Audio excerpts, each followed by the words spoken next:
Okay, continuing the Doctor Doom taking on DC supervillains. We've now gone to Hank Henshaw, Cyborg Superman. Not, spoiler alert, not Martian Manhunter from Supergirl. Now, I'm going to go with the Cyborg Superman. This is from the Hunter-Prey era post. So we now know that he's actually a villain. And this is when he took the genetic material from Superman, attached it to Doomsday when he actually arrived on Apocalypse, which is one of the main points of Hunter-Prey Doomsday. He actually was able to use his abilities, you know, the technopathy and everything, and he jumped into a regular foot soldier. He was able to rewrite the genetic code of the foot soldier to make him Kryptonian, as well as add all of the mechanical implementations and bits and pieces from Apocalyptic technology. So you have the Kryptonian DNA portion, Kryptonian body, augmented with the Apocalyptic technology. This is the version that you normally see where you just see the part of the face with a little wisp of hair on the side, and it's predominantly kind of a reddish-orange color, which is the version you see more often than not. Originally, he did have the Superman where there were more sections of exposed flesh and a lot of really awesome-looking mechanical work. I still wish he would have been the Superman, because that would have been awesome. The rewriting of those stories would have been fantastic. Now, I'm well aware that Hank Henshaw was initially created as I think it's a pistache, to the Fantastic Four, where they went off into space in the Excalibur mission. A solar flare happened, which gave them the bombardment of the solar radiation, which essentially killed all four of them, technically. But it worked. It was a really solid story they've got, and this one.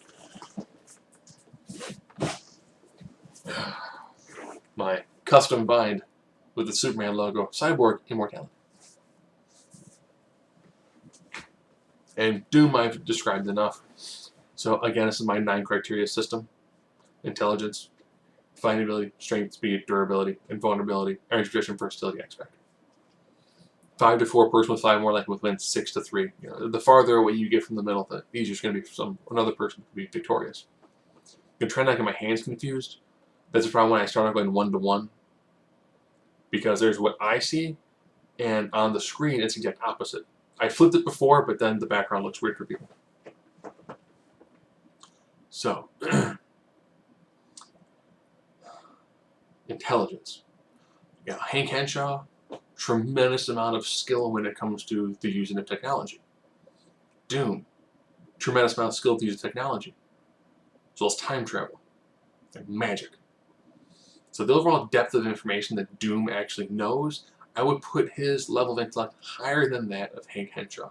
Yes, Hank Henshaw has the ability to control virtually every style of technology he's ever come close to, but I have to give Doom the edge when it also comes to the political background of running your own country and magic.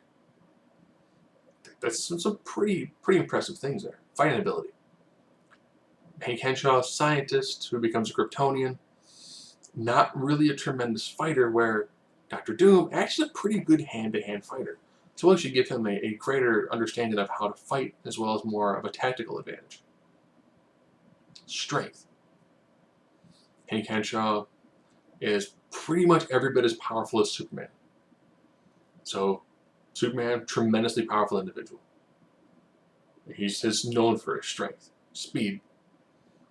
He's got that Kryptonian DNA, man. That's a lot of tremendous amount of speed. Durability.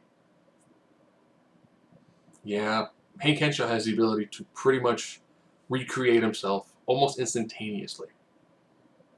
During the fight he had in Hunter-Prey, he was knocked down quite a few times, and he constantly reincorporated any remaining technology around him and was able to take advantage of that. In Reign of Superman, he was able to pretty much control the vast majority of the complex they were in, which is the engine for a brand new war world, as well as, you know, whenever he was defeated, he just found more tech, swooped right into it, took it over. Invulnerability.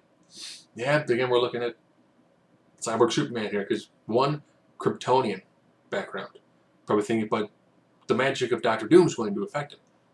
A little bit. The Kryptonian side can be affected by magic. He also has the apocalyptic armor attached to him. And if you want to say, well, that's unfair, well, then you would have been Kryptonian tech and the Kryptonian level of metallurgy to go along with the Kryptonian physiology. Energy projection.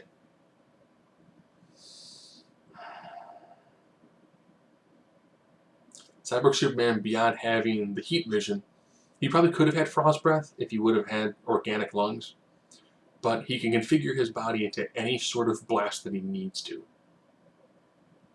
So his whole body can become weapons at any point in time. And he was able to do blasts that did a pretty decent number on Superman. That's impressive.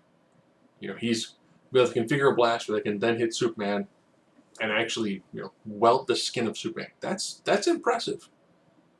And that's he could transform into pretty much a Megatron style gun if he wanted to, if he really needed to.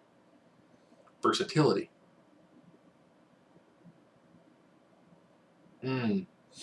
You're probably again going with the aspect, but Doom has magic. He can summon an army of mindless ones. He can mind swap.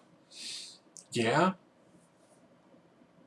But the problem you're going with Hank Henshaw is he can. I think it was a Green Lantern Corps. He controlled. I want to say it was 1 billion independent mechanical life forms, and that was enough to kind of tax him. He was able to control 1 billion mechanical life forms, which means every tech that he is near, he can take over. It's also able to somewhat pretty easily take over Manhunter technology, which is old school Guardian technology. The Alpha Lanterns, which were a more updated version of Guardian technology. So it'll take over Warworld. Took over a lot of Apocalypse technology very, very quickly. That's a true level of versatility. Taking on somebody who is going to use a mechanical suit to their advantage. Well, he's taking on a person who's undeniably skilled and adept at hacking systems without even trying. It's going to be difficult for Doom to be able to handle someone who can pretty much entirely remove his technological advantage from a fight. Comes down to X Factor. I'll give the X Factor to Doom. I do think that the fact that Doom does have a magical background. He has mentioned that he does have magical wards built into his armor. So he might have things that are going to allow him to prevent Cyborg Superman from taking over his armor very, very quickly. I think the magic is going to give Cyborg Soup some problems. But at the end of the day, you look at a Superman character who is a villain, who has a tremendous amount of technological background, and can take over almost all tech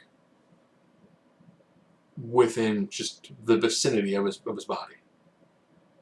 And they also, at the same time, too, Hank Henshaw has a death wish. He might actually think that when he's fighting someone like Doom, maybe Doom's the guy that can kill me. Antimatter was able to kill him. He was brought back to life, and he cried because he was like, "I want to die." He might in his fight go, "You know what? Maybe the magic thing is what can do it." Ooh.